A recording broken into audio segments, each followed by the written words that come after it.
Recording in progress. Wait till we get it.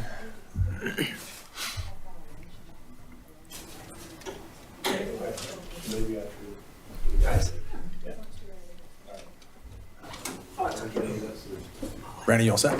Yep. Okay, great. Welcome to the Transportation Safety Committee meeting. It's 6 o'clock. Let's get started. It's called to order. I don't think I have to do this, right? Do? Okay. It's not related to being a mayor pro tem. We had a chair, and kind of got rid of the TSC chair 2 years ago, so. We'll just knock on wood. Okay. All right. Thanks, Jason. Thank you all for attending the Transportation Safety Committee meeting. We do have a set agenda, but first we'll open it up. Oh, why is this not working? The first item on the agenda is we'll open it up to public input for anything, public comment for anything not on the agenda. Nothing? All right, and let me check Zoom. We don't have any comments on Zoom either. All right, we'll go through our agenda. The first item, I moved some things around, but we got the Vision Zero action plan, which Jeffrey Weathers is going to provide the plan update for that. Just arrow, yeah, down.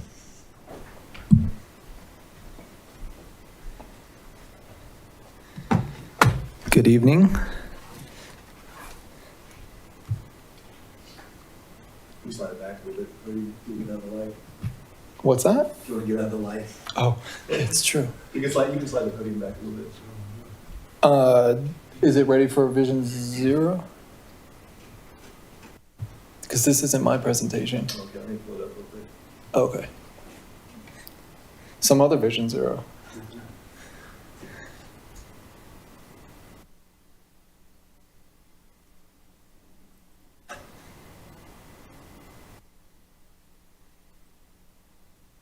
Yeah, so I'm just gonna give a quick update on where we're at with the Vision Zero action plan. Basically, we'll review the things that we went over last time we were here, and then I'll take you through what we've been doing since then, and then we'll talk about the draft action plan, which is sort of what we're working on right now, and then finish up with next steps. So as you probably remember, this is a plan that we're working on with the Boulder County and the City of Lafayette. It is a grant that we got jointly from Safe Streets and Roads for All. And basically the plan will result in informing specific projects and identifying potential funding, and specifically funding that comes from that SS4A program. As you probably already know, Vision Zero is unique in that it aims to eliminate all traffic fatalities and serious injuries. And that's sort of, the backbone of everything that they do is this belief that you can eliminate traffic fatalities and serious injuries. The approach to the plan was to analyze the data, to find places where there is current, where we know that there have been crashes, also to analyze places where you can predict crashes based on factors and features of the road, and then to also have, community input about where people don't feel safe currently. The output from this was to come up with two conceptual networks. One is the high injury network, which is where crashes have occurred in the past that we know of, and the high risk network, which is where we see these features of the road that lead to crashes.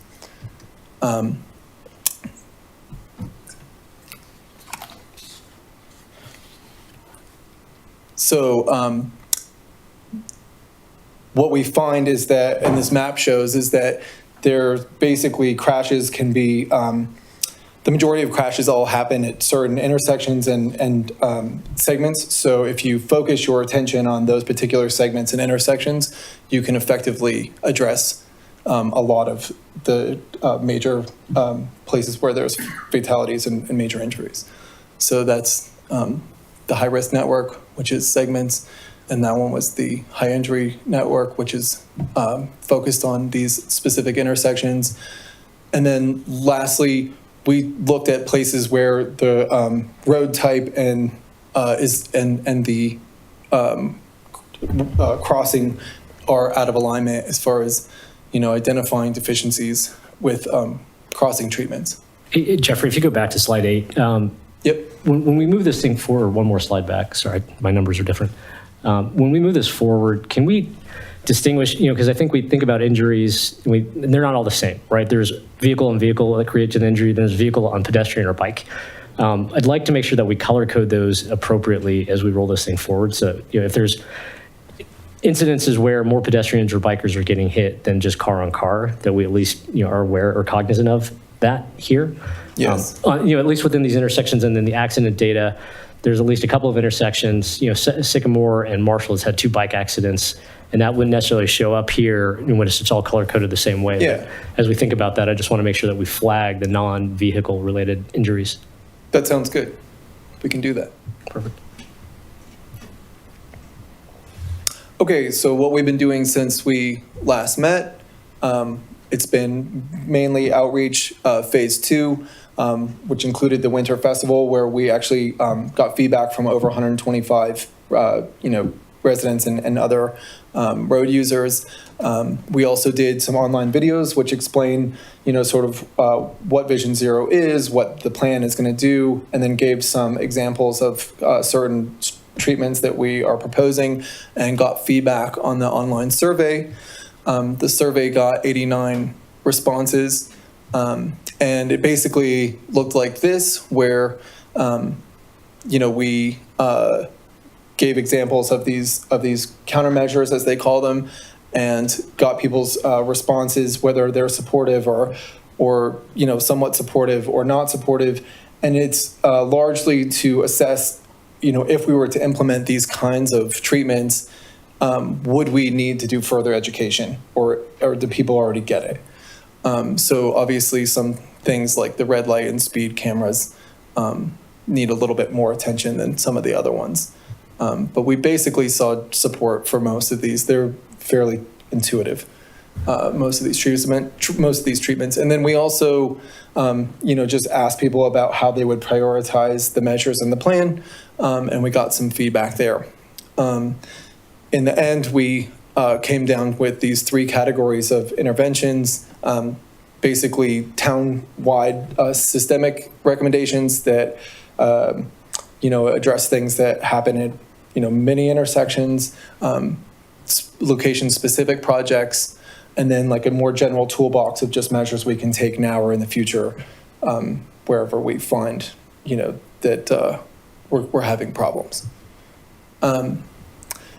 What we're working on now is the draft action plan, and the draft action plan will have all of these.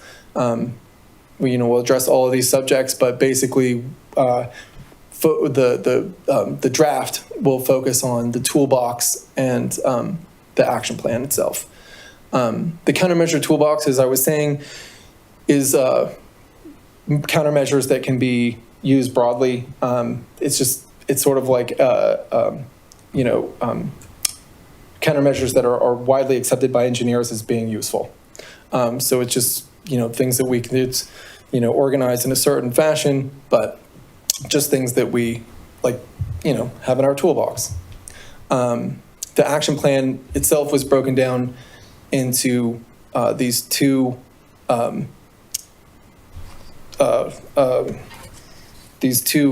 frameworks, like town-wide or specific to a location. So we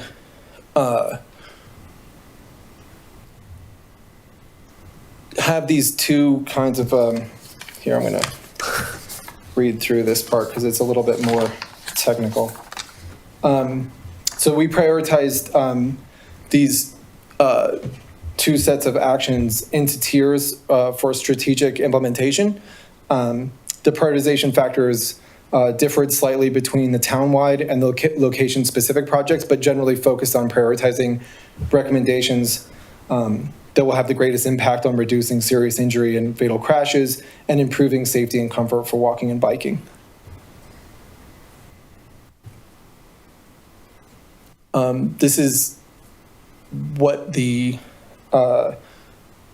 draft action plan looks like. It's sort of like a table that tells you what the action is, the steps that might be taken, who's responsible for implementing, the tier, as I showed in the previous slide, that it would fall into, and then it will have some funding opportunities as well. And then the location-specific projects are outlined on a map, and they're also given tiers. So, you sort of have like two sets of tiers as we're conceiving of it now. And that will, sort of give our priorities for addressing those specific locations. And the projects at different locations sort of look like this, where you have a location and then several kind of measures that you would take to address safety at that particular intersection. And then, the tier and projected cost and, yeah. And then, the next steps, we're going to be taking the draft plan to the public for comment. And then we'll be, kind of finalizing that plan. And then we'll bring it back to the board, to the council for adoption. Any questions about how that will work? No direct questions on the plan. I think everything you laid out is great. I think the question then becomes, once you've identified a handful of these things, are we going to see them just manifest themselves as part of the budget? Or are we going to sort of let this thing languish on the shelf and then we've got to go pick and choose what we want to pull into the budget? It's probably not a question for you as much as for like Matt and Brandon in terms of how we then take the plan and start implementing it. Well, maybe this answers your question a little bit. The implementation grants, and I mean, not only implementation grants, but at least the implementation grants. And I think you can either do further study grants, and you can do, what's the other part, Alex? I'm sorry. There's implementation. There's the planning and demonstration bucket and then the implementation bucket. Yeah. Okay. So those grant opportunities, they've just released. Okay. The grant opportunities for that. So you'll be able to pursue that this year. And I believe there's another round next year. So there is some like direct connection to that particular funding as well. So we can arguably put this into the budget subject to receiving a grant or put, some aspect of, a corrective action in one corner or somewhere else into the budget subject to getting grant funding or fund directly. Yeah. I'm already jumping to the next step. Once we adopt this thing, how do we go forward and implement it? And I'm curious what you guys are thinking about. At the very least, we go after those grants. Perfect. That's what Okay. I would say. Okay. Makes sense to me. Okay. Hey, Jeffrey, great presentation. Thank you. Just a quick question on implementation of the mechanical versus the behavioral. What do you see which is easier to implement? Obviously, left-hand turn signals are more mechanical interfaces for people to adhere to. What steps can we look at for the community to adhere to more behavioral changes? And you don't have to have an answer today, but we always tend to say, okay, here's money in a bucket. Let's put it on this because it seems like it would make sense. But what can we start doing with the community as an educational outreach to tell them that there's ways that we can ease. We can implement better safety measures by just changing the way that the thought process is while people either drive or walk or ride their bikes. Mm-hmm. Yeah, well, I think that there are some things that I will just recall off the top of my head from the action plan that are things like having some sort of outreach about where it's safe to bike or, that you can use these facilities. We were thinking about doing like a monthly kind of a blurb, maybe social media blurb about, just generally multimodal kinds of like tips and things like that. Mm-hmm. So I think things like that are already on the table. Alex, you remember any of the other ones off the top of your head? Well, we talked about including in the educational campaign, things like the leading pedestrian interval. That's one of the recommendations where when you get the walk signal, you get 4 or 5 seconds head start before the vehicle gets the green. A lot of people don't know that exists or where it is. And, we've implemented it at several locations and currently doing an assessment of where else it's going to go in town. So that's something we could add as well. Yeah. Just, hey, by the way, go check it out. It's a new feature. Yep. Let us know. Do you feel safer walking in these intersections? Things like that. Yeah, I think that'd be very, very helpful. So excellent. Roundabouts, I think we discussed some, just some general We education can about talk to roundabouts. based on those. Training on using roundabouts. Awesome, thank you. On the funding, I will add, Neil, we did submit for an implementation grant last year. We partnered with Boulder. With Dr. Cog. Dr. Cog. We weren't awarded the grant, so they are getting more and more competitive because this is a national grant and there's 2 years left. So we do plan to pursue the next 2 years. Superior doesn't score great because we'll get into the accident data, but our lack of injuries and fatalities, which we don't want, doesn't help our scoring when it comes to these grant programs. No, I mean, that's the reason I was asking is our success rate in getting grant funding, for roadway projects for safety has been abysmal, right? I mean, there was $2 million left, unused with Dr. Cog in, I want to say 2020 that we couldn't get because the intersection of Indiana and McCaslin didn't qualify, because we wanted to put a roundabout there because of the bike accident in 2017. And it scored at the bottom basement, in the CDOT scoring. So, in spite of the fact that there was a very serious injury, there just wasn't enough injuries at that intersection to justify the funds, even though they had the funds. So the question then becomes, if the grant funding is not going to be available to us, how do we try to prioritize these? Because you're going to come back with a bunch of potential recommendations, and I want us to think through how we sort of, take the prioritization list and sort of overlay what makes the most sense and when. Yeah, and some of the low-hanging fruit, like Alex touched on the leading pedestrian intervals we've done, and some of the sign installs that you and I have exchanged some emails was something that was identified too. So little things like that we're actually just fitting into existing budgets, but when it comes to major improvements, that's definitely something we'll have to put in the budget. Yeah, because I think in the packet that you just went through, the raised right turn, Boulder uses those a lot. They're fantastic, but they're expensive, right? And if we could wrap it into a concrete project, but great. But I don't know that we'll get grant funding for that as a standalone project. That's the ultimate challenge. Yeah, and I'll just add that that's something we've been working on since the beginning of this plan is making sure it's usable with or without grant funding. Yeah, okay. Because it's very competitive, and as you know, we don't score too great because it's relatively safe. Yeah. So. Yeah, I mean, a city like Thornton, they're about 6 square miles, but they're 30,000, 40,000 people, right? There's a lot more activity, and that's what we're competing against is a lot of high-density cities. So, cool, thanks. Brandon, I know, and I can't find the email. I tried to find it, and it's a while back, so I apologize. But a while back, I'd sent something, I believe I read about it in the Netherlands. They're doing those flag holders on either side of crosswalks, and people can, if they feel unsafe, grab the flag, walk across, put the flag on the other side, and that way it's more visibility because there's a bright flag with it. I imagine that would be a fairly cheap option at some of these intersections, especially around schools or park areas where there's a lot of kid traffic. Definitely. They probably love the Yep. flags. Is that something we could look at? Absolutely. Yeah, there's 2 different ones I've seen flags, and there's one that has foam bricks. So you're carrying a brick. So obviously either one, they're different. Throw it in the car? Yeah, you could actually throw it, yeah. But it's So maybe foam. not There's that one with real bricks too. But We don't have real bricks. Let's not use that one, please. Maybe the flag. Bad idea. Yeah, but there's definitely something we can do, especially at school crossings. We actually, I was exchanging some emails with someone on the committee at Superior Elementary about the intersection of Indiana and Rock Creek Parkway doing something like that. Okay. But yeah. Thanks. I agree. Great presentation. Thanks for putting this all together. I think one thing when it comes to education, when you're talking about that piece, is we're trying to implement something, struggling getting it done, but something with e-bikes.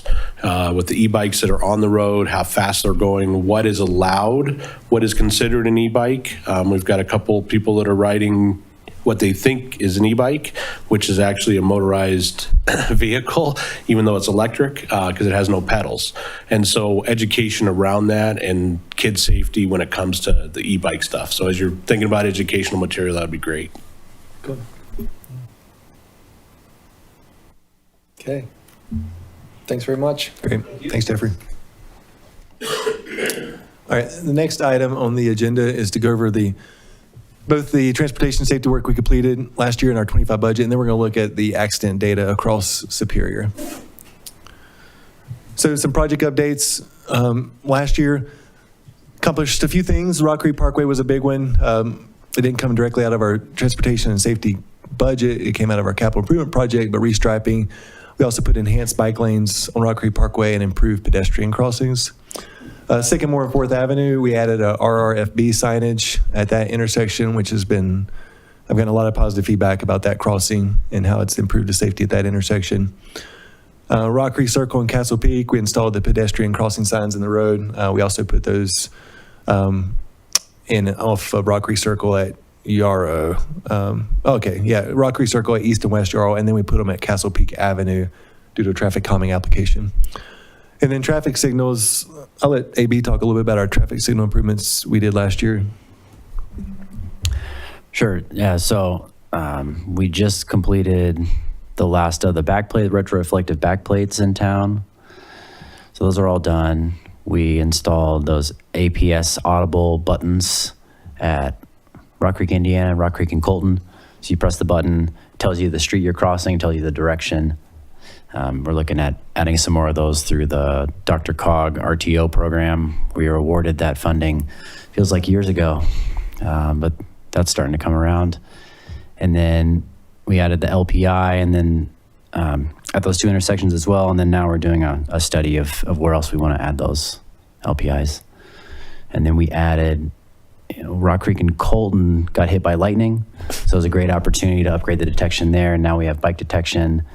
We have red light protect, which is where the detection system can tell if someone's running the red light, and it'll hold the all red based on how fast they're going. So that's in place. Wow. And we're hoping to add some more of that this year. Before you leave that slide, just I'm curious how the pedestrian crossing signages, the ones that are nailed into the ground, how they're holding up. They do pretty well. It's funny you asked. We had one damage this weekend, so they repaired that one. So they can take a hit and come back up. After multiple hits, they eventually give out. I think we've had to replace 2 of them to date, and the ones on Yarrow have been in probably a year at East to West Yarrow. So they're holding up pretty well. No, it's good. I think the feedback in the past has always been, we shouldn't use them because the snowplows would knock them over, but the fact that we've survived a couple of seasons tells me, the folks at the summit really like them. So I think they're really working. The plows have not hit one. Good. People have hit a lot. We haven't had 2-foot tall snow, so, everyone knows where they're at. Yeah. No, the plows do a good job because they can see them. Okay. Thank you. I just, in 2024, we did spend $32,000, so a little bit over our budget of $25,000, but a lot of good items we implemented. This year, we have a budget of $25,000 again, and we have that for the next 4 or 5 years. So I'm going to get into the accident data for 2024 summary. We call it accident data. It's usually mistakes, a lot of human behavior and mistakes. So we try to look at trends, and we'll talk a little bit about that toward the end. We did see an increase in overall accidents this year, so we're up to 148. That's the highest we've been at since the pandemic. So we're getting more in line with pre-pandemic numbers where we had a year of 145, a year of 157, 156. So we're seeing more in line with that. We had a large increase on CDOT streets, which I'll show a little bit later. We did have 18 injury crashes, 11 on CDOT roads. Sorry, my PowerPoint got updated, Neil, but my presentation didn't. So we had 4 bike accidents, actually. So I'll pull up the actual PowerPoint. Thanks to Neil's exchange today, I noticed we had another bike injury accident this year. And then 2 with PEDs. We've had no fatalities on town roads for at least the last 15 years, as Neil pointed out. So when I look at fatalities, I use the CDOT database, and it goes back to 2010.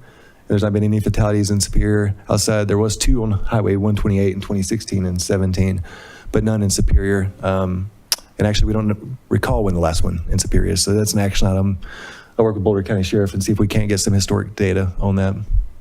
Yeah, technically the 2 fatalities in 2016 and 17 were in the town of Superior, just not town-managed roads. There's the CDOT roads. Both are tragic, so it's something we just got to be cognizant of. We did have 38 crashes on private streets. A little more than we've seen in the last few years, but more in line with pre-pandemic numbers. And that's Superior Marketplace, the Summit, anywhere we have a private street in town. So here's a kind of a hotspot map that shows where we're seeing our crashes. By far, this is common every year. The Diverging Diamond and McCaslin Marshall is where we have the highest volume of crashes. So we had 14 at McCaslin Marshall, 13 at the Diverging Diamond. And then Highway 28, we had a lot this year, a lot more than previous years. You can see in the map down there was 8 at McCaslin and Highway 28, 8 at Indiana and Highway 28, and then you had 3 at the Ridge. And then 3, the got lumped in over there, just a random open space, but I think those were almost all elk hits. We had a lot of elk hits on Highway 128 last year. I think 4 total elk hits on Highway 128. So CDOT's actively pursuing a wildlife crossing grant. They were not awarded the design phase this year. We gave them all of our accident data, so hopefully we can help strengthen that application. And there's also a new House bill coming out that actually allocates funding specifically for wildlife crossings, so we're hoping this site can become one of them. I did highlight where we had some injury accidents, but we'll talk more about the injury accidents as we go through the presentation. Again, this year we had no injury accidents at our roundabouts, which is great to see. We still have accidents at them. We had 4 at 88th Street and Rock Creek Parkway. We had 2 at McCaslin and Colton and 5 at McCaslin and Main Street. So we still have accidents at roundabouts, but they're not the high injury accidents that we see at signalized intersections. The promenade at 88th, that's highlighted at it. That accident actually didn't occur at that intersection. It occurred on 88th with a bike hitting a car that had stopped. It was actually a pretty bad injury accident for that child because they hit a parked car in the bike lane, but it didn't occur at the 88th promenade intersection specifically. I just want to highlight that. Brian, sorry to interrupt, but roundabouts and pedestrians, we're still looking pretty good on those. Yes, we didn't have any pedestrian injuries at roundabouts or bikes, I don't believe, this year.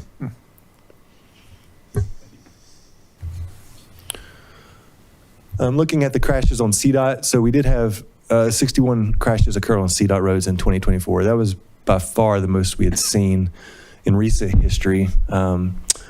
We had, it's hard to read that graph there, but there was 36 Marshall, I believe. Let me look at this, yeah.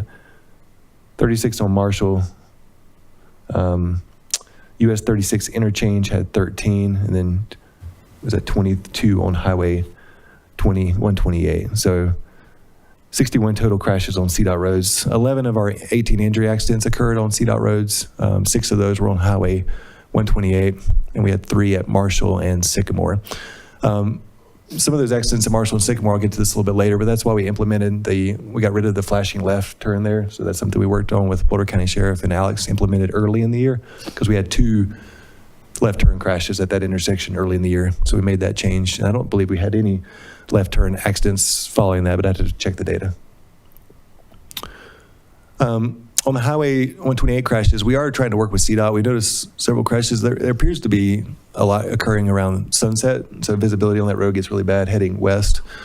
CDOT's been not very receptive to some of our recommendations, but we've given them the accident data when they happen, and something we'll continue to work with on them to try to improve those intersections up there. Is there, beyond working through CDOT, I mean, this is all Jefferson County. Is there anything to do, via Jeffco's stack? So I don't know. I know the Ridge is actually Broomfield, I believe, those right, yeah. apartments, Yeah. Whereas McCaslin and Indiana are Jeffco. Have we reached out to Jeffco? I don't believe we have. Just Broomfield. Yeah, just Broomfield. Oh, that's right, because we reached out to Broomfield initially on the Ridge Parkway and got pushed to CDOT pretty quickly. So I don't know if they have any say in those or not, but it's something we can look into. Sure, yeah. Yeah, the Ridge one is probably the worst because going westbound on 128, turning southbound onto Ridge is a double non-controlled left turn. Oh. And they're not controlled. They're flashing yellow. So that's where we're seeing some good injury accidents because of that. Well, and then one of the speeds are 55 miles an hour. And what people are doing is they're crossing to get to the open space because the gate is in the Coyote Ridge right at that intersection too, Correct. right? So you've got reasons to cross as a pedestrian, which I didn't even realize till this morning. And then I didn't realize there's an unprotected left turn. That's insane. It's a double left. Especially when you look at interlocking over here and everything is a red, there's no flashing yellows on the doubles. Right. That's inconsistent for Broomfield. Well, but it's CDOT. CDOT controls that intersection. Okay, I got you. So that's where we're running into the issues. Okay. I'll reach out to CDOT through Dr. Cog just to put this on their radar. Because again, we fall off everyone's radar because there aren't a lot of fatalities here. And when there are fatalities, everybody jumps up and they're in arms. And if they're not, then we just stay at the bottom of the list. But I'll at least reach out to Shauna and just get this on their radar because it's a very easy fix. So we did have two of the crashes at Marshall and Sycamore involved a bicyclist. So one was a cyclist crossing the road and they had the right of way. The car turning right didn't look right. They were looking left and they hit the cyclist. Wasn't a severe injury, but it was an injury. And the other one was the bicycle's fault. They veered out of the bike lane and actually hit a stopped car in traffic. And then Neil touched on the pedestrian accident we had up on Highway 28 and the Ridge. Again, not a severe injury, but an injury accident with that pedestrian. When I think back to the Vision Zero, and these are all avoidable, right? You know, especially at the Ridge.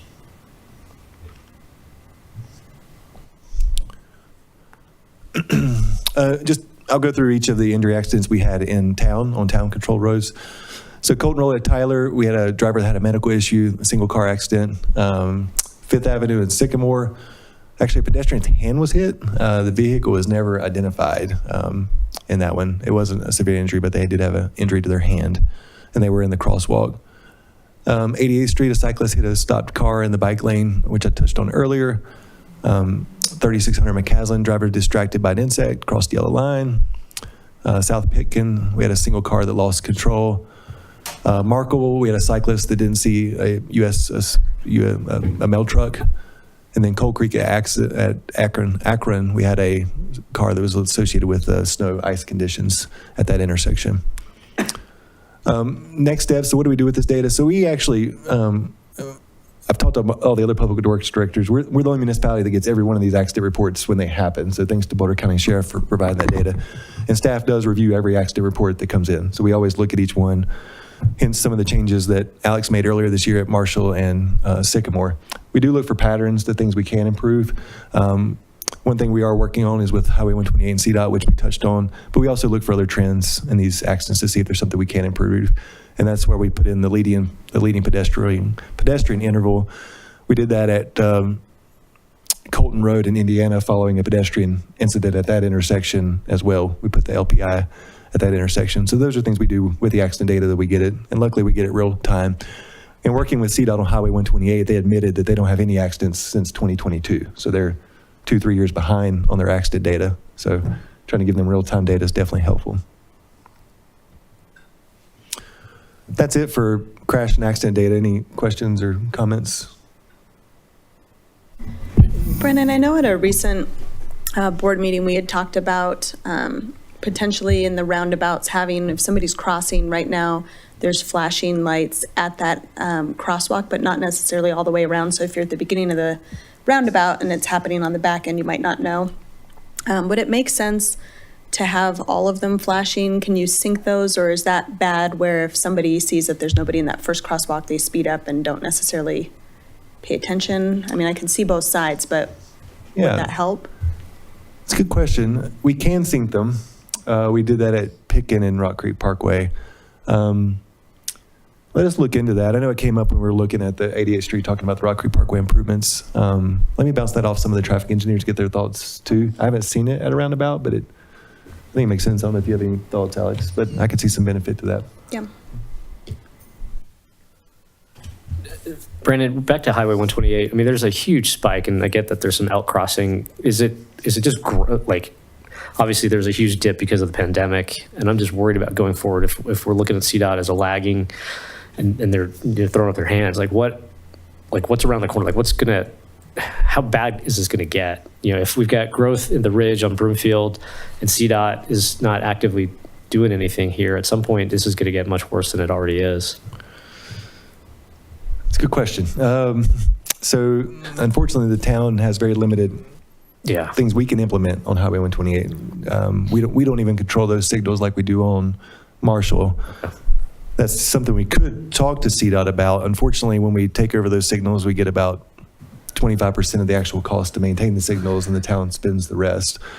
The benefit is we're able to make improvements real time and make changes like we did at Marshall and Sycamore, but it comes with a cost.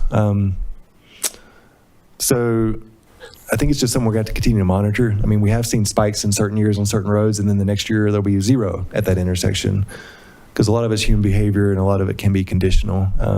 The elk hits were concerning early in the year, because I think we had 2 or 3 in like a couple week period, and then 4 total. But yeah, I don't have a great. That elk herd is growing quickly, right? So Out of the not- box idea, we could get rid of the intersection at Ridge and 128 and give it back to Broomfield. It's a good idea. To solve it. I'm sure they will just take that with open arms. Bernard, are we seeing the issues with the elk now or more towards the rut season? I don't know much about elk season. I know that when they happened last year, it seemed to happen early in the year. I would say in the spring was when we saw a lot of them happening. I don't know what elk behavior are in the spring. When is rutting season? It's October, usually it's hunting. Oh, okay. Is there anything we can do as far as like fencing, like We have along the perimeter distance just to keep them from, instead of going that way, they can continue to go along 88th and cross somewhere else? I honestly don't know. I mean, and the problem is the town has we don't control that open space either. It's Yeah, I know, Boulder I know. County open Boulder open space. space, yeah. We're trying to manage animal behavior, and we can't even manage human behavior. We have installed, we do have wildlife crossing signs up, but Yeah. that only, I mean, people become numb to those over time. I don't know, Dave, if you have any thoughts. The only other thought would, but then again, it's having to deal with CDOT, right, is North Foothills. Typically what they would do is they would lower the speed limit from this time of year to this time of year. It drops down to 45 instead of 55, to try and help improve that. I think they've since taken those signs down on North Foothills, but just another idea. But again, you're having to deal with CDOT. No, that's one of the things in Florida along the Everglades. There's a nighttime speed limit, because the Black Panthers and everything else are crossing at night, right? And it's a regular thing. It's a straight highway, and 128 is not straight. It's windy and everything else. But yeah, it does seem like there should be something, because I'm guessing, and I haven't looked at the data, but I'm guessing most of these elk impacts were at night, where you're coming around the corner at 70, 80, and you don't have time to stop. Yeah. Okay. We'll just put this on the list for CDOT. Another thing we could request is you can put flashers on any sign, really, like the flashing stop signs. You could put those flashers on the wildlife crossing signs. Oh, yeah.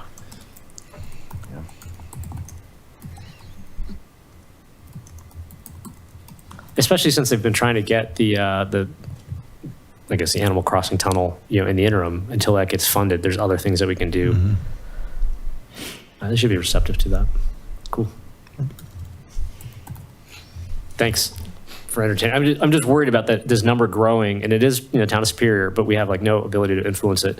We're working so hard on everything else, but then the overall metrics look terrible for this piece of road that CDOT doesn't let us manage, but is in our boundaries. Yeah. And that's one interesting thing about the data when you dive in. I mean, 99 of our 148 crashes were on private roads or CDOT roads. Yeah. So a third of them occurred on Superior streets. So, all right. The next agenda item was the West Torreys Peak traffic calming application. Well, I guess I'll stop. Is there any public comment on the accident data? What constitutes a private road? The question in the room was what constitutes a private road. So the private streets would be streets that aren't owned or maintained by the town. So like the marketplace streets, streets within the summit, streets like that are in private communities or shopping centers. Yeah. And a lot of those crashes that occur on private road are minor incidents. Someone backing out of a parking stall and not seeing a car, but the data gets logged.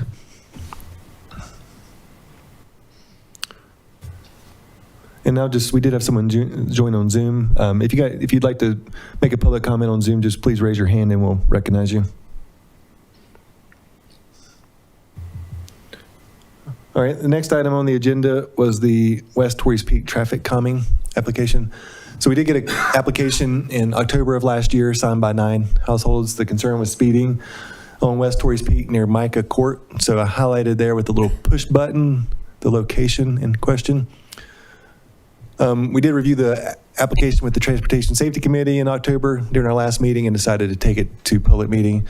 I will note we do have an existing speed feedback sign on Torreys Peak at approximately this location as you come down the hill. That's currently the only traffic calming item on this side of Torreys Peak, west of Indiana.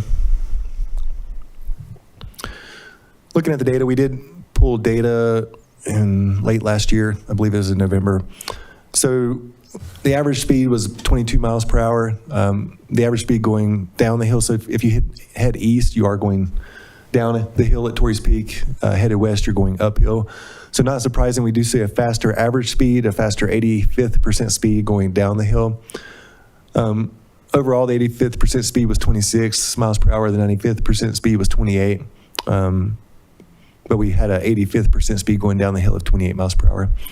Accident data, there's not really many accidents at this location. There was a single car accident where a car hit a stop sign on Micah Court. Brandon, does that seem to track with the other speeds that we're looking at, for example, on Cold Creek or other areas in Rock Creek? So, I mean, yes and no. Every road's a little different. The roads that we've put in, where we put in speed humps, even on the streets we've put speed humps in, we're still seeing 85th percent speed around 27 miles per hour generally.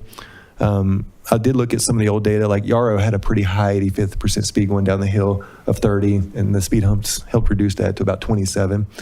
But generally, I think even on Pitkin, we see an average of about 27 miles per hour for that 85th percent speed when we have speed humps in place. Obviously, that's speeding in a 25 mile an hour zone, but is that something that is kind of looked at as a favorable or at least acceptable number if we can keep it around just 2 miles an hour over? Not a trick question. I mean, the Rock Creek Parkway, the whole thing was like we wanted to keep people at 35 or 30, and they're still going 40 some odd miles an hour. So what's a realistic number? I mean, we're never going to get people to drive 25 miles an hour or the speed limit. What is something that we can look at that we can live with a safe number? Yeah. I mean, I'd like to see 25 be 25, right? Because I don't want to advertise and say, well, as long as you're under 4 miles an hour. And that's not my intention That's at all. right. Yeah. And so it's a difficult question to answer. I think around the 27 mile an hour mark, having that be the 85th percentile, I think is a pretty decent number, 2 miles an hour over the speed limit. Okay. I'm just kind of looking for a metric. At what point do we start implementing speed bumps or other traffic calming measures? Because no one wants to see them going 30 and 25, because then that becomes 35 eventually, and then Rock Creek Parkway is what we're seeing with Rock Creek Parkway. Even though we narrowed the lanes, we're not really maintaining. It's getting a little bit better, but obviously you're going to get that type of traffic. So just, I don't know, Brad, I'm always kind of looking at what can we possibly do to change the behavior of the drivers, much less in infrastructure, because anytime we spend the money on something, we get a small fraction of a return on it, but people are still going to do what they're going to do. No, I mean, you guys seen this. I mean, the old cliche, cars are going to go as fast as they're comfortable going in general. So even here, our average speed is 22, so we're well below that 25 miles per hour, but it's that 85th percent speed that we see. And I mean, even on this street, I think we saw a few cars that, there was one or two that exceeded 50 or 45. There was a couple outliers. Yep. So Yep. Dave actually increased enforcement after seeing those numbers to try to get that down. And you bring up a pretty good point, because when you talk about you're trying to change the behavior, right? Somebody gets pulled over for speeding or doing some type of traffic infraction. It typically changes their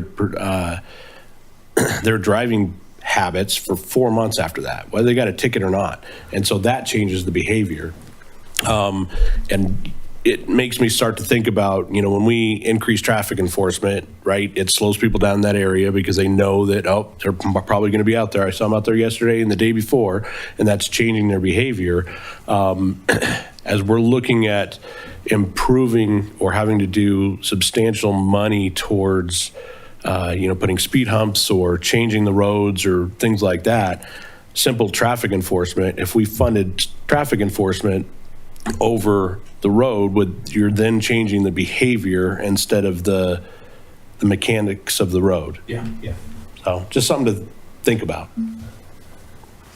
This road is like a reflection of just trying 5 different things, and everybody keep so if you go back, and I don't know who has the history, if you go back, there was no traffic calming on this road. So then we turned it into a school zone. Then we added the speed radar sign, and we still have people complaining. And some of this was before Wildflower was built. Now that Wildflower is built, people are trying to cross over there. And with the downhill, and then you're going uphill, and then the sun, I'm actually surprised that there hasn't been a more, catastrophic accident here over time. But this is a reflection, to your point, if you don't put the capital in and all it is signage, people are going to drive the way they feel, right? And that's been 27 miles an hour and the occasional 50 going downhill. I think the recommendation with the pedestrian sign, I think is a good start. I'd almost wonder if some amount of friction, here, it would be a good test case. The speed, what do you call them, cushions? Not speed hump, but the sort of half humps, where people are crossing the street, because that would create the reason to slow down. Because right now, there's no reason to slow down. Except for the neighbors along that street will just yell and scream at the people who are speeding up and down on a very regular basis. And you can see the speed radar sign flashing at 30. People still haul down that street. So, to Neil's point, the next slide, the street does meet the town's minimum criteria for traffic calming, so it does meet the application. We did hold a neighborhood meeting on December 18th. Unfortunately, no one attended that meeting. Well, hold on, Brandon. You were there, Alex was there, and I was there. 3 of us were attended there. Neil was there. So the 3 of us attended. We didn't have any residents attend outside of those 3. And I did email the applicants to let them know about the public meeting. I didn't hear any feedback. We also posted social media. The only comment we got at this location, but it was one person. So based on that, at this time, the staff recommendation is to put one of the pedestrian crossing signs at the crossing, as Neil mentioned. So I'll go back to the slide. I don't believe this, we haven't done a pedestrian count, but I don't believe this is a high pedestrian activity location. You can kind of see on the aerial, it does back up to this, I forget the name of this circle park. What is this little park called? Fire station. Yeah, Fire Station Park. And it loops back around, but there's no houses that access this without accessing the street. So it doesn't have a high pedestrian volume, but we do have the speeds that we would suggest. So generally, we like to get public input before we implement some sort of more aggressive traffic calming, like a speed hump or speed cushions, because residents can be opposed to those at times. But in this case, we didn't really get any feedback outside of the application. Brandon, what are the chances of where the park comes out and it goes perpendicular to Torrey's Peak and putting an additional crosswalk there? And obviously, I'm advocating changing behavior rather than spending money on something. But if you were to box in pedestrian crosswalks in those 2 different locations, do you think that could be something that could change the behavior? Because if they see one pedestrian crossing and then another one, I think that would maybe tend to hopefully have people slow down in anticipation of the second crosswalk. It's a good point, because when we built Wildflower, I still don't know why we didn't connect those 2. It's right there, yeah. Bizarro. Yeah, I don't know. So the only drawback to we'd have to make it an ADA accessible crossing, so we have to look at the driveway there, and we might have to offset it a little bit to get it outside of that driveway of that existing home. But we could add a pedestrian crossing there. In general, crossings themselves don't change behavior unless they're used a lot, and Sure. It's more striping and signage. But that could be, I'm trying to think of the grade at that location, if it's less steep there versus the bottom of the hill, but I think it's pretty consistent as you go down. Yeah.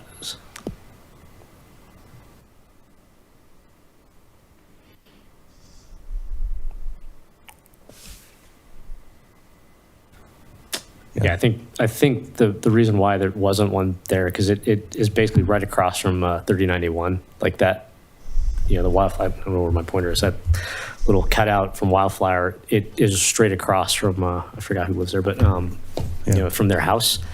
So you'd have to offset that sidewalk or that crosswalk just a little bit, like you said. So, I think, over here, 3091, their driveway is like right here. So you'd have to move it like over here or something like that. But again, why this thing got put here when we built Wildflower, relative to where the driveways are, is kind of neither here nor there. Predated all of us. But I think to the recommendation, Brandon, I'm okay trying the pedestrian thing nailed into the ground. I think this will be the first case of where we try one that isn't in a median island or some sort of space. So the likelihood of it getting hit is probably a little higher, because on Rock Creek Circle, you've got that sort of space in the middle. On Indiana, you got that space in the middle. And if we put one in the middle of this street, I do suspect that somebody may nail it. Yeah, I think the one on, it's not Torrey's, Castle Peak is kind of a similar. I guess you're right. Yeah, it's near an intersection. Yeah. But it's kind of in the middle of the road. Yeah. Yeah, we can try that. Those have proven somewhat effective because it's a physical barrier of some sort in the street. So we'll definitely implement that. And the good thing is it's reversible. Like if we just get a bunch of hate mail, then pull the nails out and move it. Yeah, I don't think we've got any hate mail about those signs.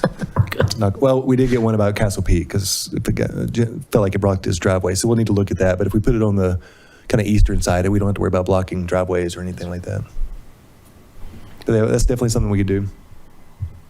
I do like the idea of putting the crosswalk where the actual sidewalk is, because it's kind of like when we were having the discussion around Pitkin and Rock Creek Parkway and making sure there was a crosswalk on the side where the bus stop is. Because I know walking that every day, I'm not walking, C, D, B to go A to B. So I think that would make a lot of sense here. And if I'm driving and I see a crosswalk and then another crosswalk, I'm starting to think, okay, well, there's obviously pedestrians in this area, so I would slow down, but that's just me. And especially if you're putting something smack dab in the middle of one of those crosswalks, nobody's flying by that at 50, hoping to God that they don't scratch the side of their car when they drive by it. Yeah. And I think we've even got like a pedestrian trail that's formed going up the hill. We do, because what it is a bunch of bikers were coming flying down this thing. So there's a sign that says, "Don't ride your bike down here," which now they do more so. I think the issue, I think now that I think about it, we had talked about this, but you'd end up with like a zigzag just to make it ADA compliant. This was already here. So the question then became, how do you try to connect this? And the answer was, don't just put this over here. So you hit the ADA access to Wildflower as opposed to down here with the existing pathway. So there's not an easy way to do this because of the grade on this hill. And there's a bunch of cut through social bike jump now coming off of here.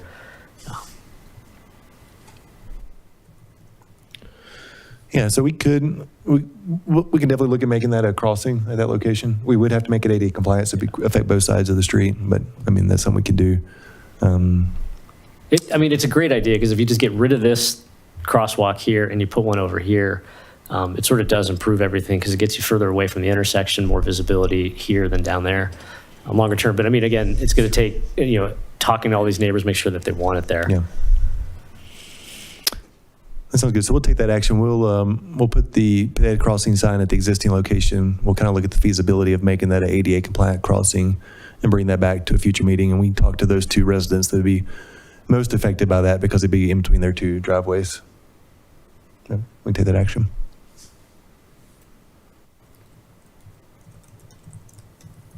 Just curious, do we know who's speeding there? There's 280 vehicles per day. Aren't they mostly the residents there? Yeah, so The Amazon trucks or something. yeah, the question in the room was, do we know who's speeding? So generally it is residents that live on the street, and that's what we've generally seen. Dave can speak more to that, but that's usually what we have, especially in neighborhood streets.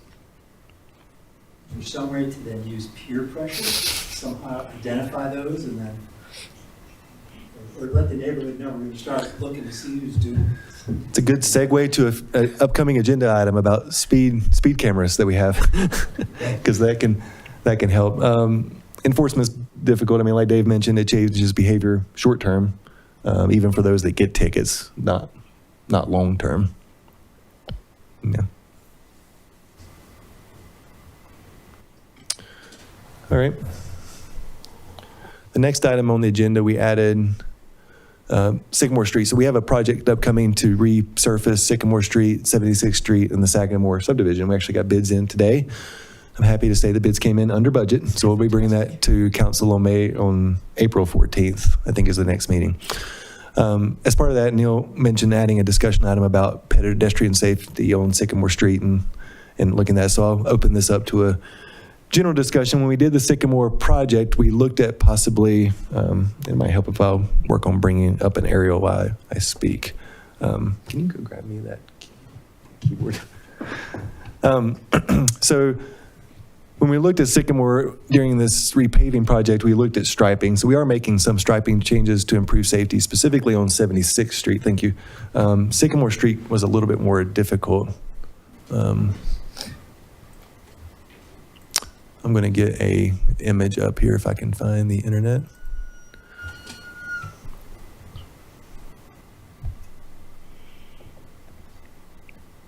Man, this computer is really slow today, so I apologize. But looking at Sycamore Street, there's some complications. So the first thing I want to do is look at adding a bike lane on Sycamore Street, but we have those existing concrete medians on Sycamore Street. specifically right there at Fifth Avenue that gives a safe pedestrian crossing. Unfortunately, when you have those medians, it takes the roadway width to about 10 feet. So we can't do a bike lane in that width. The other issue is we have on-street parking on Sycamore Street. Pull-in parking. I can't remember if it's 45 degrees or 90 degrees. I think it's 45-degree parking. So we generally don't like to have bike lanes behind that type of parking for safety purposes because cars tend to back out and they don't really look for bikes. They kind of back and then look as they're backing. So that's why we didn't look to add bike lanes as part of this project. Yeah, it's actually weird. I mean, because part of Sycamore, the part between 4th and 5th is parallel parking, which, you know, no offense, but I don't know that anybody here knows how to parallel park anymore. Get rid of 90 degree and just do all that. Well, it's not nice. 45. It's 45 Yeah. here, and then you got all those parallel over here. You know, the parallel is sort of redundant. Like, I don't know that anyone's ever using it anymore. You see, I see one car there in Blue Moon, but I'm thinking you get rid of the 45, do parallel, no one's going to park it. Oh, that's fair. Yeah. Easy that way. Well, that gets used a lot with people trying to go to Founders. Yep. At least on the south, or yeah, the south side. The north side, I don't think ever gets used. Yeah, so good. I got an aerial image up. So Hey, look, there's cars in there right now. yeah, we do have people that park at the park quite a bit. So we get a lot of parking on the south side of the street, not as much on the north side of Sycamore. But right here is where we have those concrete islands. So the pavement width here, the drive width is only 10 feet. So we can't do a specific bike lane. You can do a shared bike lane, but not a specific bike lane throughout the corridor. So that's the reason we aren't currently adding striping as part of this project, at least bike lane striping.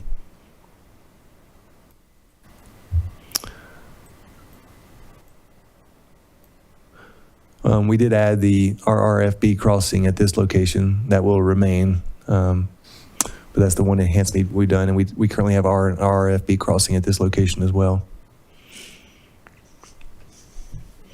Do you have any thoughts about upgrading that sort of pedestrian crossing signs on each side of the street rather than the one in the middle of the street? Would you mind going to the microphone? Sorry. If someone watches the meeting, we would like them to hear the question. We got you in video, David. On Coal Creek Crossing at 6th, which I think is somewhere down here, you have the pedestrian signs where somebody can push a button and make them flash. And I wondered whether you'd given any consideration to putting the same kind of signage on the corner of Sycamore and 4th here, where you have that one in the middle of the road at the moment. So we actually did change that to a flashing signage crossing, I think in January or maybe late last year. So we do have that currently as a flashing crossing. We got rid of the little thing that's sitting there. So that is a RRFB crossing at this location.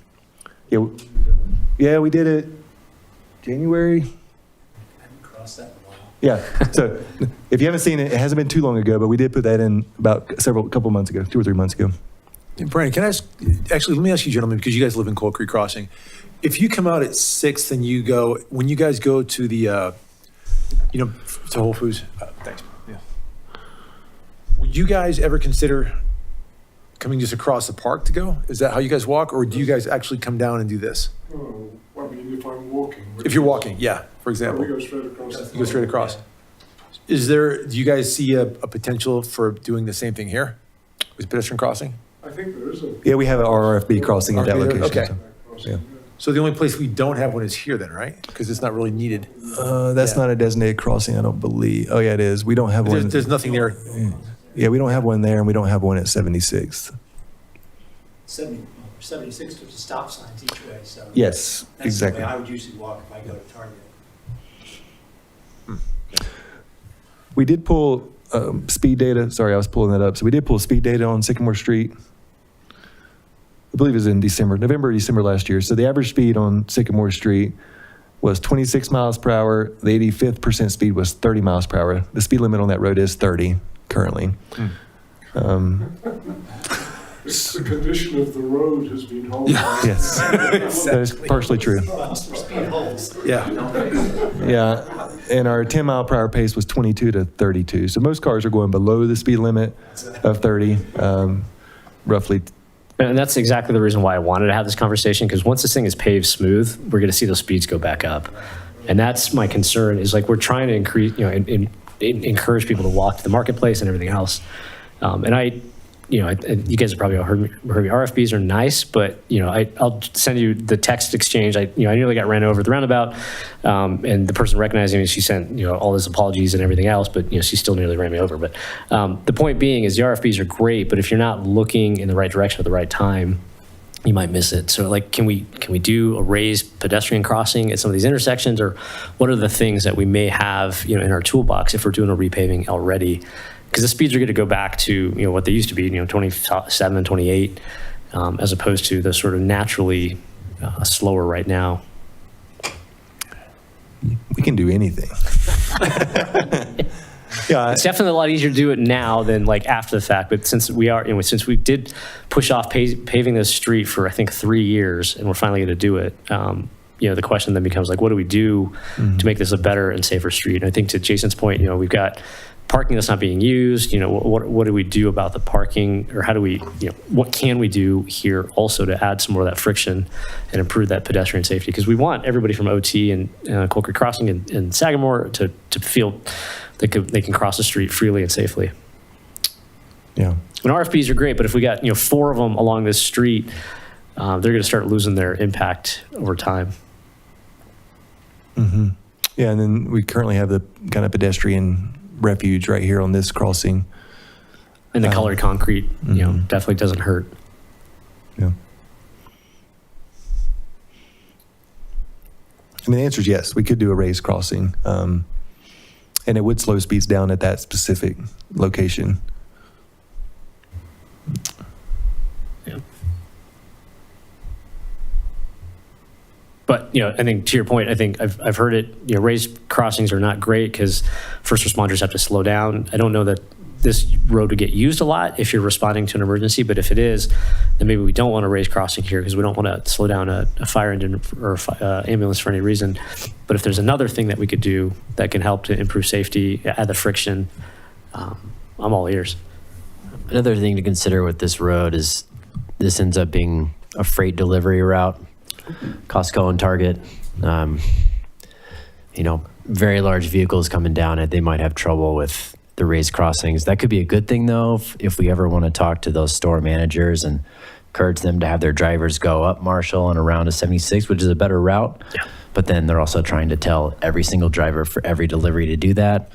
So that might just be a losing battle as well.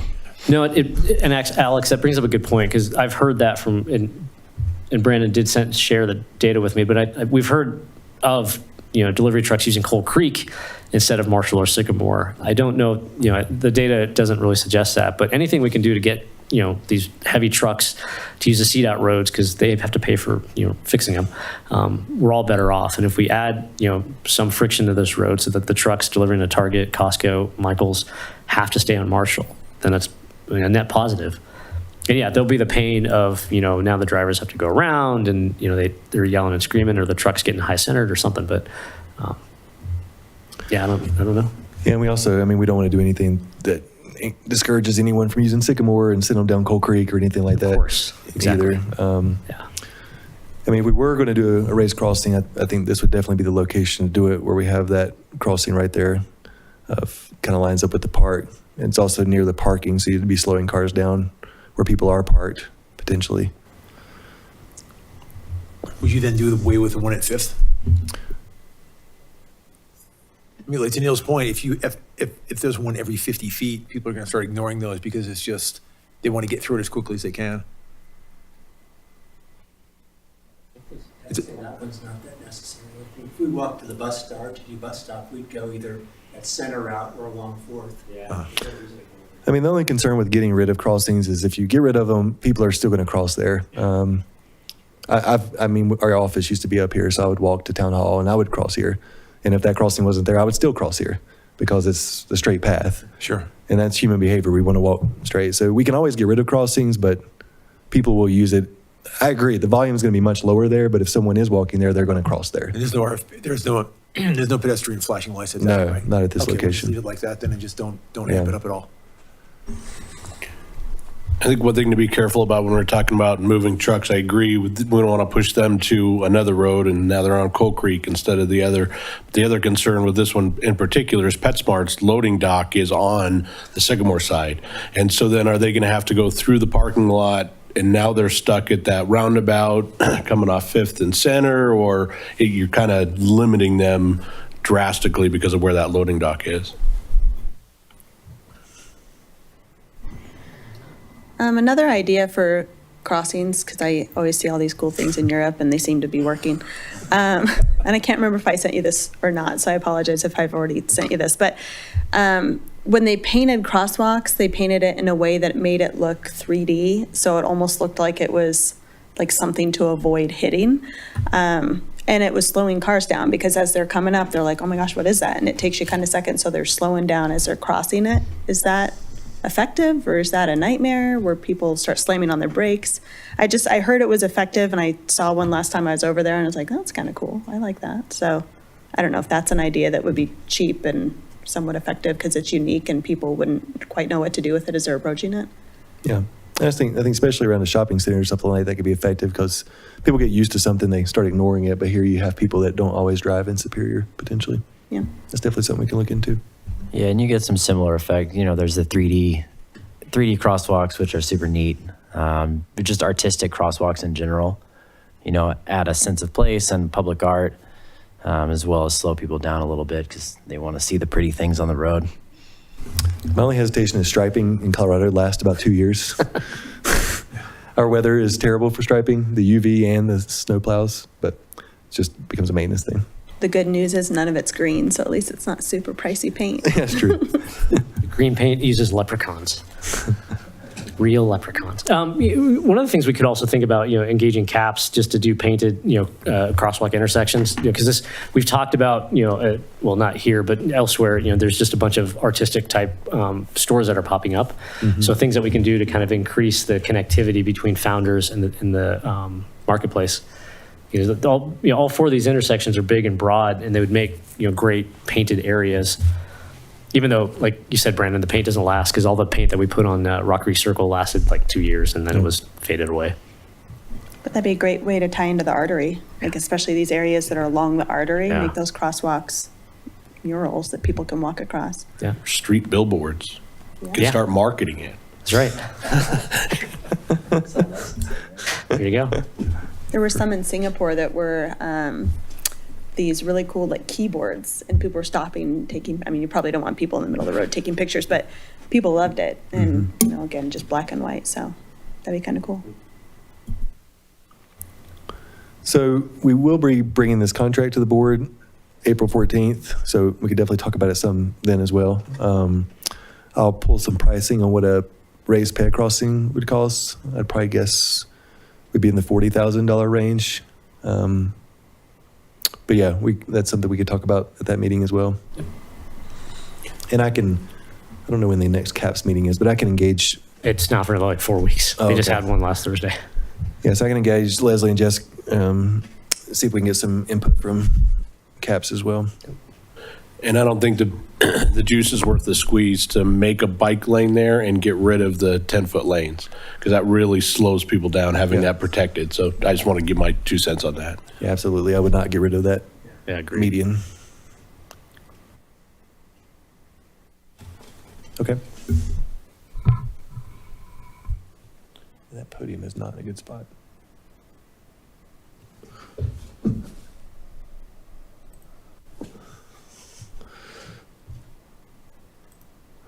All right. Next item is our transportation plan update, which Alex will be leading. As soon as I get it on the screen here. There it is.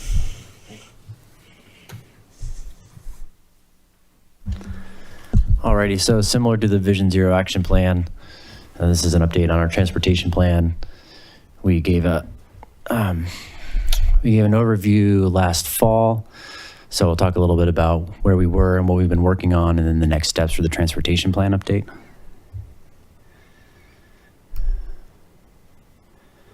So at the last meeting, we presented goals and policies, and then work to be done was to look at the existing conditions as far as traffic and the intersection capacity, vehicle delay, and then tie that into the land use scenarios through the comprehensive plan update. And then now we're working on, so that's complete. I'll show some information on that and a handful of maps as well. And then the next steps are to develop the plan document as a whole. And then ultimately what comes out of this is a list of projects and then the strategies for implementing those projects. And then we also have ongoing public outreach. So this is our public outreach summary. It went alongside with the comprehensive plan outreach. We did Chili Fest. We had a survey. We had folks mark on maps. Phase 2 is going on now. We have a speaker series where we're going to bring in a transportation speaker early in April. This will be open to the public. And then we'll have a public meeting the end of April.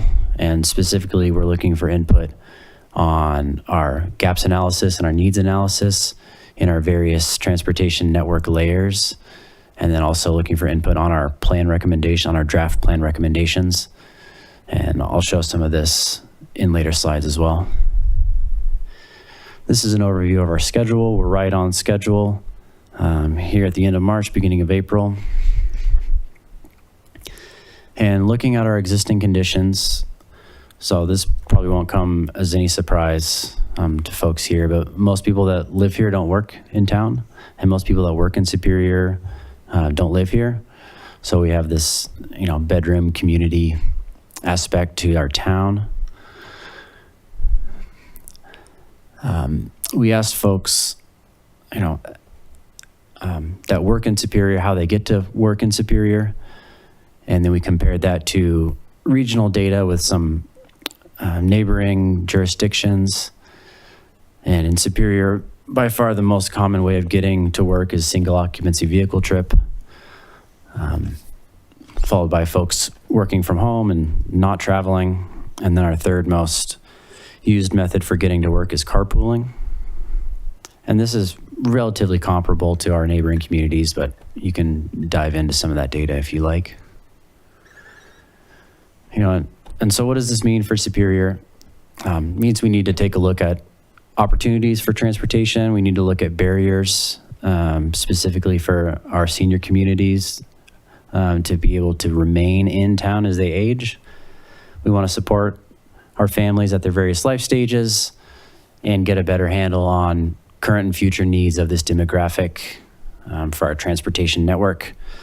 And so we want to plan and design to accommodate a wide range of modes. We can't expect everyone to be able to take single occupancy vehicle trips for their whole lives. So we want to try to plan for that. And then we also want to look at whether the town's current active transportation mode split should increase. So basically, how much more do we want to encourage folks to walk and bike and take transit around Superior? This is a fairly lengthy chart. This was requested at an earlier meeting looking at the 2014 transportation plan projects. What have we completed? What's still in progress? What are we still planning to complete? And then what is no longer considered? Some obvious completions are the Divergent Diamond Interchange, the airport bus, the triple left at Marshall McCaslin. This is just page 2 of that same chart here.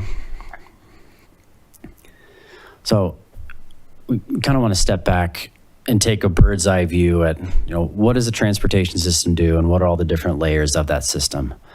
So we're looking at land use, we're looking at the pedestrian network, we're looking at the bicycle network, transit network, the truck and the freight network. And this is not just freight deliveries to the big box stores, but freight deliveries to individual homes.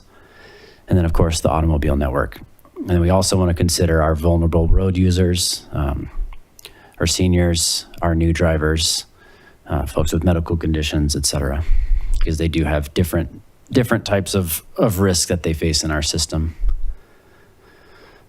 So this is the first of many maps in this presentation, and that will be in the transportation plan.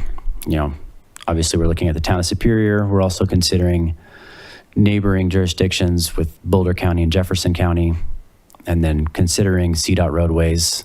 But in general, the focus of the transportation plan is town roadways because it's what we have the most control over. This is a map of our pedestrian network. We're showing sidewalks, multi-use paths, and soft surface trails. And we are lucky to have a fairly robust pedestrian network here in town that includes some connections to regional facilities. And then what do we do with this data? So we did a network analysis on our pedestrian network, basically looking for types of treatments that we have now and then gaps in the system, major barriers, minor barriers, and then larger pedestrian gaps. And this is information that we can use to guide that project list. This is a map of our bicycle network. It includes on-street bike lanes and those same multi-use paths and the soft surface trails. And then a similar network analysis. The good news is that Superior, everywhere in Superior is within a quarter mile of a bike facility. And that's really the benchmark that a lot of communities shoot for. So we're already there, which is good news. The challenge we have is that we have a lot of cul-de-sacs and roads that don't connect because, Rock Creek in particular is not on a grid. So some folks might feel like bicycle facilities are further than they are.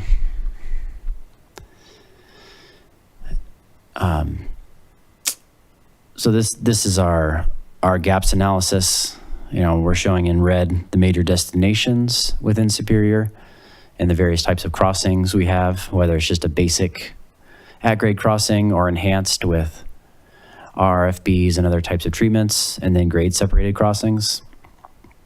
And this is another thing that we'll use to guide that project list. Where are we missing connectivity within our bicycle network? This is a map of our transit network. Of course, we have the 228, which on the southern and the east side goes through the Broomfield Park and Ride up to the Via Vara stations, travels through Superior on Rock Creek Parkway in Colton, McCaslin, and then up through Louisville. We did map the reroute through downtown as part of the transportation plan. So we're including that reroute already.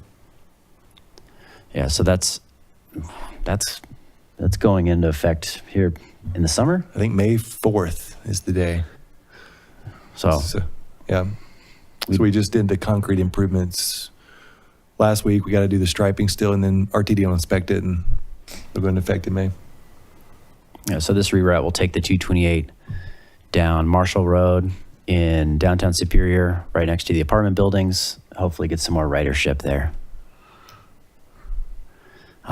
Also, just note that the 228 connects to the regional routes, the Flatiron Flyer, and the Denver Airport. And then we did a similar analysis here. We're looking at locations within a quarter mile of our local route, and then a half mile of the regional route. This is an area that Superior is not doing quite as well. We don't have a whole lot of homes within a quarter mile of that 228 route. So we find that, the 228 generally has low ridership as opposed to the Flatiron Flyer, which has great ridership, but folks have to, they have to drive to the Park and Ride. 228 only comes once an hour. And it's kind of a catch-22. They don't want to increase the frequency of the bus unless there's more ridership. You can't get more ridership unless the bus is more useful. So bit of a challenge there. And there's no ADA connection between the 228 and the AB1 or the FF. Right. Yeah, it drops you off on a highway bridge. Right, exactly. It's great. Yeah, it's fantastic. Yeah. So that's phase 2 of the 228 reroute that, we're hoping for. We'll work on that. Doesn't RTD offer, and Neil, you probably know this, offer like a free shuttle to get you to like a bus stop? Yeah, it's Isn't that a thing? Flex ride. What is that? The Flex ride? Flex ride. Flex ride. Yeah. Can't you just call and they can, Yeah. I don't know if that's realistic to help with this situation. It but- is. I think the issue is they're having last summer is their drivers wouldn't show up because they'd subcontract that out. It's not RTD, it's a subcontractor that handles it. And I think they're changing contractors last summer, but there was a handful of people that they were told they'd get a pickup and they never did. Okay. So it's not been great. Reliable. Yeah. Got it. Okay, thanks. Yeah, we did a campaign last year to try to re-advertise the Flex Ride through social media. So I see the buses in town. We don't, RTD doesn't have the data on ridership for that or the calls, but it's a service. This next map here is an overview of our intersection control types and speed limits within town.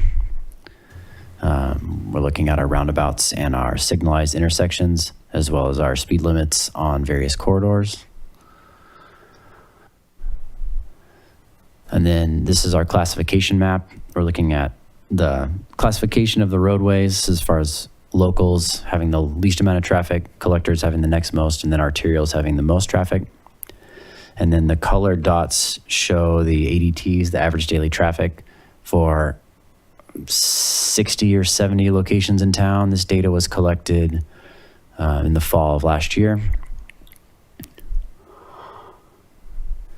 And then, again, what do we do with this information? So what's useful is to look at how well our intersections are performing.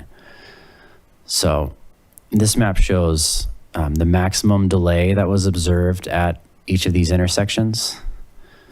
What we found is that we actually got a good stress test of the system, because on the day that we did this analysis, there was a crash on US 36 that was routing a lot of people down Colton. And we found that we're still getting 35-second max delays. And that was at Raw Creek and Colton. So it was a great test. I mean, in summary, the intersections in Superior are doing great. We have very little delay. The most delay we have is in the commercial corridor here, and we're looking at 35 to 55 seconds maximum delay, which lines up with our cycling. We have 120-second cycles out there, and that 120 seconds is split among all 4 movements. And generally, folks are able to get out of this commercial corridor with 1 cycle, unless it's a particularly heavy time, and then it's 2 cycles. We also looked at future intersection performance, taking into account the DRCOG 2050 regional model projections, as well as projections from traffic studies from our surrounding developments that are going in. And again, in summary, our intersections are going to be fine according to these models. So we'll still be able to move all the cars. We may have to make some minor changes to timing out here in this in the Marshall Road interchange corridor, but according to the model, there's no projected need to expand capacity, to add lanes, or any major projects like that. I'll just add beyond the currently planned projects, because the study did include the additional lane we're looking at Marshall McCaslin that we already got the grant for. So that assumption was already in there. Yeah.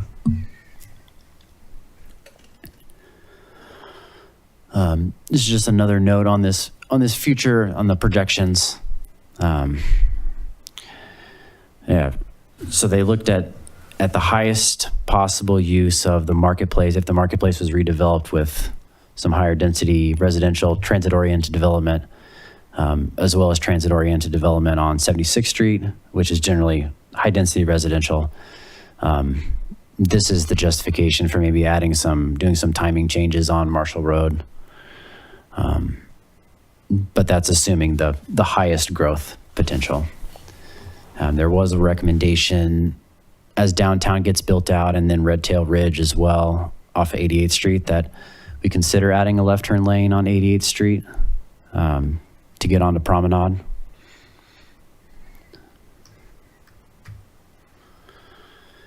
So that concludes the maps and the existing conditions. Now we'll go over some of the work we did and presented in the fall. This is our vision statement, and the vision statement is basically a single sentence that sums up everything the transportation system is supposed to do. So it's a bit of wordsmithing, but basically, this is it. We want a safe and sustainable transportation system which meets the needs of all people using all modes of travel, is supportive of strategic economic development, and minimizes environmental impacts. And then to support this vision statement, we have goals. So mobility for all users, integrating land use and transportation, which is basically making sure that when developments come in, they help improve the transportation system. Collaborating with our neighboring jurisdictions and regional partners, making sure we consider equity, sustainability, resiliency, and environmental impact. Continuing to monitor our parking in downtown and our commercial areas. Maintaining our transportation system, and then trying to eliminate severe outcome crashes and increase comfort using all modes of travel in the system. And so the next steps is to develop this project list and bring the plan recommendations to town council. This is getting pushed out a little bit. Now we're looking at, summer into fall. It's getting pushed out because we're trying to make sure we consider everything that's coming out of the comprehensive land use plan update. But that's our next steps for this plan. And then I'm happy to take any questions. I've got one question. You talked about Promenade and 88th and putting a dedicated left turn. Is there any thoughts or to put in that intersection potentially being a controlled intersection at some point? Yeah, I can speak to that. So when we did the downtown development, we had in our budget to put a traffic signal at that location. The traffic study for downtown, the final one, including blocks 2, 5, and 8 redevelopment, showed that the traffic volumes didn't warrant a traffic signal at that location currently. It's close. And then with the Zaharias development, whatever is developed there, it does show a need for a traffic signal going in at that location. So the transportation plan will include that recommendation as part of the Zaharias development, looking at different scenarios, but that currently isn't planned. I travel that route daily now that I have a high school student at Monarch and come through downtown. We do see it back up. I mean, I've been there. It does back up a little bit at rush hour, especially trying to turn left off of 88th on the promenade if no one's crossing. But I think that's kind of a isolated incident during peak hour, unless you've seen something different, Dave. No, I just look at the future once the rest of downtown and Toll Brothers is built out. Mainly you're getting construction traffic going in and out of there, not necessarily residential, because you don't want to drive over the construction material or be trying to get in between all the trucks. It'll be interesting to see once that's built out how many people are using that as a egress ingress instead of going out to McCaslin. Yeah, that's a great point. And that's something we'll have to monitor as built out. Obviously, traffic studies is good as it can be on paper, but what actual conditions we have once we do get full build out. Luckily, downtown is still served by a bus going to Monarch, unlike a lot of Rock Creek. So that hopefully is helping with some of the peak hour traffic, but definitely something we'll have to monitor. I just have a question because I'm a little confused. There is a dedicated left turn lane when you're going north on 88th right now, dedicated left turn lane onto Promenade. Yeah, it's a short one. Right. So is it the thought we just make that longer? It's a good question. I'll have to dig into that. Okay. Maybe they mean coming out of Promenade. Well, there's one on Promenade as well. Yeah, there's a left and a there's right coming off of Promenade. Yeah, there's a dedicated left to go off of 88th into Promenade and then Promenade onto 88th. Okay. It's a short dedicated left turn leaving Promenade, but it's there. I mean, before we redid 88th, and that could be it, there wasn't, well, Promenade didn't exist. But when we restriped it and everything, there was a dedicated turn there, so. Okay. Yeah, when it's time to make improvements there, we'll certainly take a closer look. Okay.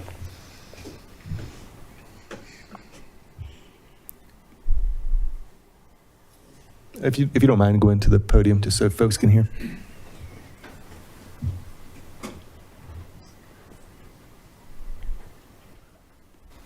I just wanted to comment that every time the Marshall-McCaslin intersection comes up, the report is that it's fine.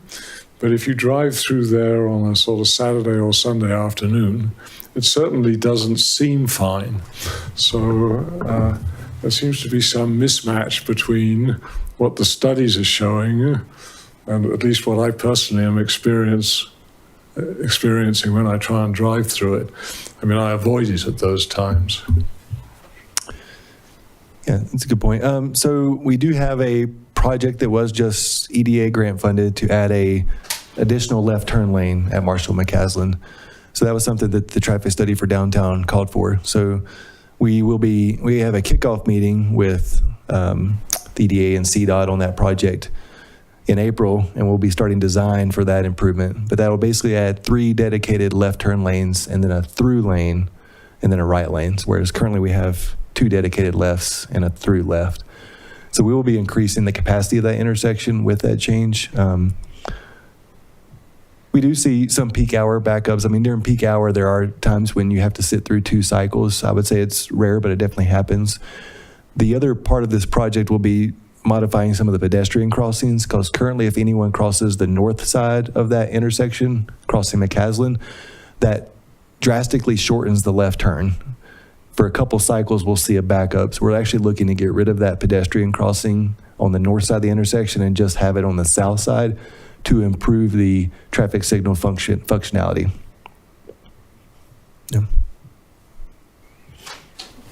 Yeah, perfect.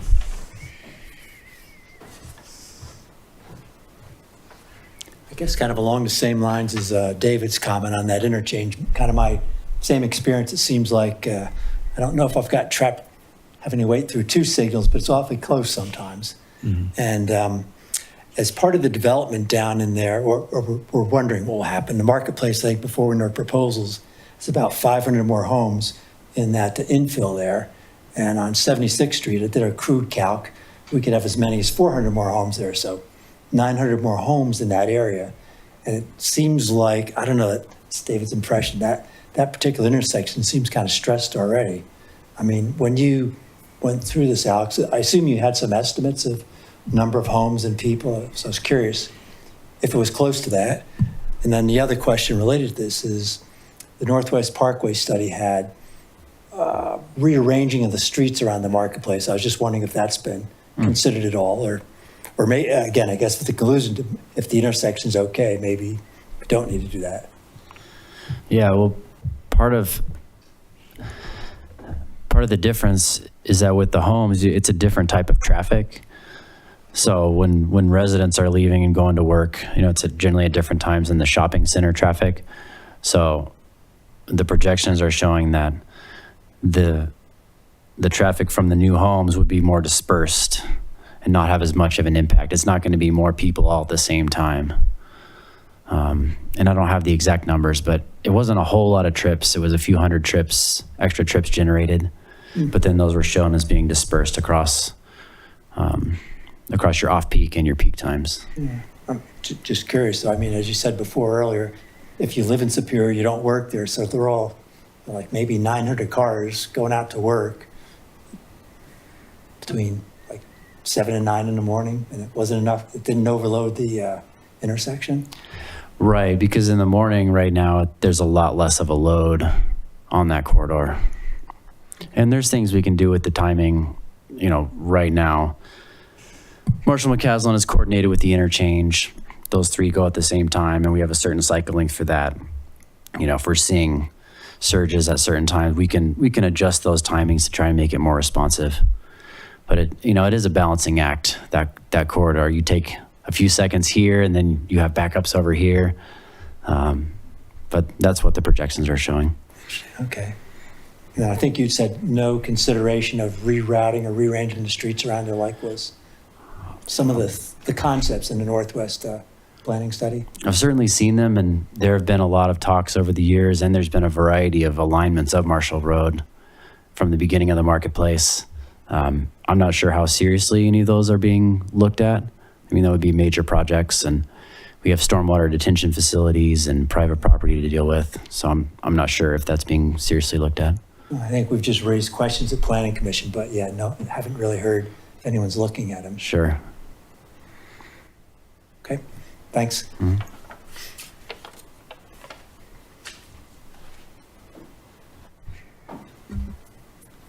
Any questions, transportation plan, comments? All right. Perfect. Get you to the next item on the agenda. Yes, I think this might be our last item. Yep, so speed and red light cameras will be our last discussion item. And Alice gets that one too. Right. So this was requested at a previous meeting. There's been some discussion about automated enforcement for both speeding and red light running. there's seems to be some public interest in this as well as questions from council. So I've done some research. I've spoken with some vendors in some neighboring communities, and I have just a brief presentation on some different technology, some limitations, some vendors, and what some other cities are doing. So the answer to the question last year is yes, there is technology available for automated enforcement. It's broken into two categories, automated speed enforcement and automated red light runner enforcement. There are some limitations with state statutes and local ordinances, which I'll go over on the next slide. I spoke with representatives from 3 neighboring cities, City of Longmont, who just implemented a program like last month. City of Boulder, they've had their red light runner enforcement program in place for many years. And then City of Morrison, they've had their enforcement program in place for, I think, 3 or 4 years. These cities use 3 different vendors, Census Gatso, Traffic Logics, and Vera Mobility. They each offer different solutions with different pricing models. Actually, before you leave the slide, just a question when it comes to the statutes and the ordinances and everything else. Can we put these on CDOT roads, or is there differentiation on which roads that we can put these on? Whether it's a red light camera or a speed camera, does it have to be a town administered roadway? I'm jumping ahead, but as I think about Highway 128 versus McCaslin, is there do we have degrees of freedom because one is ours and one is theirs? That's a good question. Okay. I'm not sure. I mean, I think that's probably where we'd want them, right, Marshall? You got it. And Morrison's on a CDOT road? I think the biggest problem you run into is CDOT is permitting, whether they'll allow those to be on their road or not, whether they'll give you a permit to install them. Okay. That's definitely something we can look into. No, that's a good question. Yeah, because we have Region 4 here for this Highway 170, and then 128 is Region 1. I've had a lot more success working with Region 4. They're a lot more responsive to our modifications and requests. Region 1, a little spikier, but Okay. maybe we just haven't talked to the right person. All right. Yeah, I didn't want to jump ahead. I just want to make sure that, whatever direction we go in, we understand what other Yeah. obstacles might be that are, sort of Yeah. CDOT inflicted. No, that's a good point. Okay, so the red light cameras, we have an approximate cost of $1,500 a month per approach direction. So if we were to do all 4 approaches, that's $1,500 per, so $6,000 a month. Plus the cost of cellular modems, because the cameras have to communicate back to the central database. As per current state statute, the tickets issued, they can be issued for a max of $40 per ticket. The companies take a $10 per ticket fee, which results in needing 600 or more tickets a year issued to cover a cost for each camera. The cameras may require an electric meter or modification to the traffic signal cabinet because they need to get power from somewhere. And there is power going into the cabinet, but that's something we just have to figure out once we were moving forward. Enforcement can be done with a front or back picture. This is a concern that does get brought up by the public. They don't want their face documented. So they provide the option of taking a picture of the back license plate. So there's no pictures stored. There's no points off of licenses when these tickets are issued, and there's also no records kept with the DMV. And then speaking with the City of Boulder, they report at least an 85% success rate in gathering the fines for this. So there's a variety of approaches. You can issue the ticket, and if they don't pay it, you can let it go, or you can send it to collections. You can serve them a summons. City of Boulder doesn't serve a summons. They don't follow up, and they report an 85% success rate with gathering the fines. And in Boulder and Longmont, their law enforcement is responsible for administering the program. Now, speed cameras, it's a slightly different pricing model, but the numbers come out fairly similar. So you have $30,000 to $35,000 per camera, and you're looking at 1 to 2 cameras per corridor segment. So if you're going to do, say, a Rock Creek between Indiana and Coal Creek, maybe you just do it for the downhill section, or maybe you do it for both sections, and then so you have one camera per direction. And again, with the state statutes have some limitations on the fines you can issue for automated tickets. So we're looking at $40 for a speeding ticket. That can go up to $80 for speeding in a school or a construction zone. We're also looking at that same $10 per ticket fee with an optional $5 per warning notice fee, resulting in a need to issue 1,000 to 1,600 to 2,000 tickets per year per camera to cover the costs. The speed camera company had some other options. They had they had some mobile options. So there's a trailer similar to the speed feedback sign we put out that shows people's speed. They have a trailer that shows the speed and sends a ticket.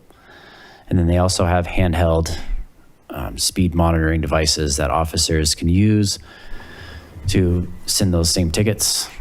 And then I just want to note too that with this technology, you're contracting basically with two companies. You're contracting with the camera company, and then that company contracts with a fee collection company.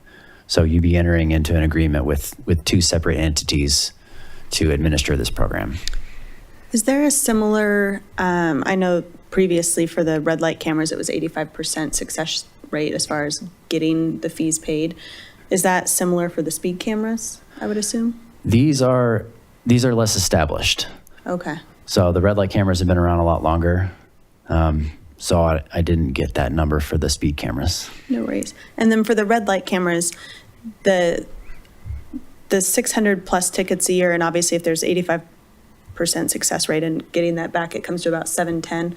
That $600 per year to cover the cost, does that also include the cost to get it set up in the first place, or is that in addition? No, it doesn't cover the cost to get it set up, and it doesn't cover the cost of the cellular connection.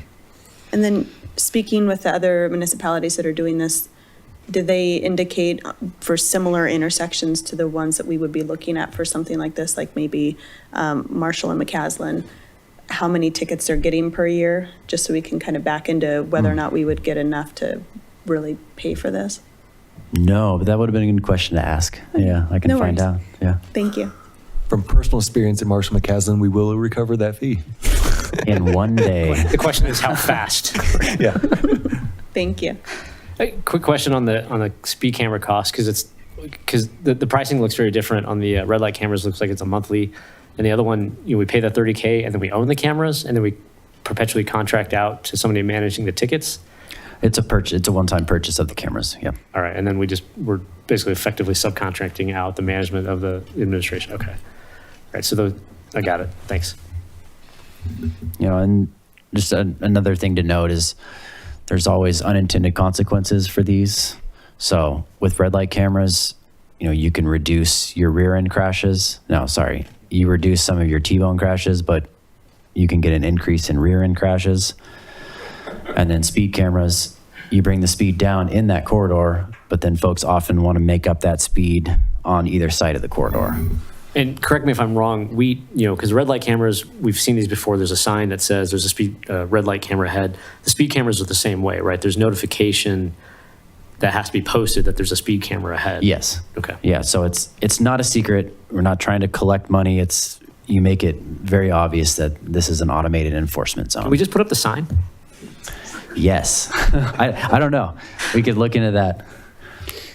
Yeah, like radar enforced or speed enforced by airplane. You've seen those out on the rural highways. We're like, no way.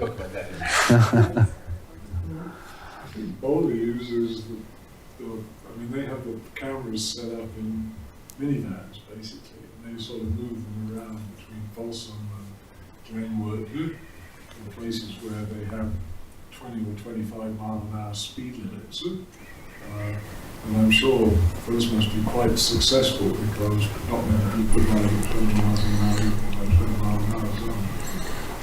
I think the hard part about that is now it's got to be staffed. So it's not like you can just drive it there and park it. It's got to be manned the entire time. And so now you're looking at cost of labor on top of the cost of the camera and everything else. So.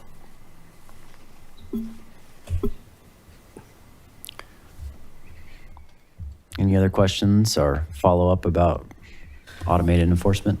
Just, because we've talked about Marshall and McCaslin for, I guess, 3-4 years now, and the state allowed us to do this and things like that. So what are you thinking if we go down this path? We do one for all 4 corners, or we would just sort of look at the key thing I've seen, and everybody can probably opine, is people running the red light to go, left onto McCaslin going north. So is the thought we wait for, getting the 3 lanes in and then see if that alleviates it and then put the cameras in? Or just, I'd like to hear what you're thinking so far in terms of how we might want to implement this or when. I'm a little hesitant about just jumping into automated enforcement. Even though we do have some neighboring communities that are doing it, it's a big lift monetarily and staff-wise. What I would like to do first is implement technology like the Red Protect on Colton and Rock Creek, where you can hold that red when people run the light. That just feels like a safer way to solve that problem rather than starting to write tickets and cause more accidents. And, that could get us away from our Vision Zero. I don't know. It's tricky because there's no silver bullet. No, I appreciate that, because you brought up a couple of things. I mean, Stephanie asked a great question in terms of, how many tickets are they getting? It'd be great to get some quantification of how many staff hours are used to manage this. So if we pick, Arapahoe and 30th, or Arapahoe and 28th, because that's probably the biggest, revenue generator for Boulder. But how many staff hours do they dedicate to dealing with that? Because I hadn't thought about that. Because we're paying these people $10 a ticket, basically, 20% of the proceeds. But if we're still incurring additional cost to manage, then it might not be worth pursuing. Okay. Yeah, I can try to track those numbers down. That's the place I got rear-ended. Which doesn't bias my opinion at all, but. I think my initial thought is we would mainly look at high volume movements where we have issues, Neil. So like the left turn leaving Marshall. I mean, I don't think we need one on the downtown Superior side right now because no one's really running that one. Yeah. So I think we look at that. And then for the speed cameras, it would definitely be in corridors where we want to slow down speeds, if it was Rock Creek Parkway or whatever that corridor would be. Yeah, I guess the last question is, if we go down, if the full council wants to go down the speed cameras side, because we're making a major investment, $30K, but it's, are the cameras going to last 3, 4, 5 years? I mean, I think the numbers are great because we can try to cover it in 1 year, but if we think about a 3-year life of these cameras or whatever others are thinking about, can we move them? Like, what's the process? If we spent, 1 year on Rock Creek Parkway, 1 year on McCaslin, what is a sort of regulatory process for moving them other than moving the sign that says speed camera ahead? Because in my head, I want to put this on Highway 128. I know we don't have speeding issues, but when you've got elk out there and everything else, it is the kind of time that you want people to start slowing down. Yeah, the challenging part with moving it is going to be getting power to it. Okay. So you got to run the new electric line. You have to get a new meter. You work with Excel. Okay. You do your utility locates. Okay. Anytime you're adding power, there seems to be things you don't expect and costs that you don't expect. But yeah, one power company, so yeah. And a lot of things underground. No, this is really helpful because we've been talking about this, and Senator Winter's bill is what allowed us to kind of go down this path, so it's good. We do have a hand raised on Zoom. John, we'll open up the floor to you if you have a question or comment. Yeah, hi. As far as the red light cameras, who looks at the footage and determines if someone went through the red light? Because sometimes I drive the speed limit all the time, and sometimes you get anxious if you're going to make it through or not, and the light goes off, and then you don't know who determines if you actually went through the red light or you went through a yellow light. Yeah, so in speaking with the company, the way it works is it's automatically red. You set up thresholds. You have to do some programming up front where you draw some zones on the camera, and then you're looking at speeds and kind of a threshold as far as at what point do you want to write the ticket. It's not done. No one is looking through all the footage. It's mostly done in an automated fashion, where they're looking at the speeds, they're looking at the timing, and they're looking at the license plate. Can you go to court and fight the ticket? That's a good question. I'm not sure. Believe it's more of an administrative process because it's not a law enforcement ticket, it's a fine. And so if you want to fight that, excuse me, they've got to have some sort of administrative process for them to fight that. Yeah, you can, having received a red light camera ticket, you can challenge them. I don't know what they do when you do challenge them, if they go back and physically review the footage or not, but you can submit a challenge to the ticket, at least the one in Boulder. Okay. Is this up for a vote if you're going to have them or not, or are you just going to do it? No, not at this time. So we're presenting this data to the Transportation Safety Committee. If this was something town would do, it would ultimately go to council for approval. So right now it's just information and discussion. Oh, okay. Great. Thank you.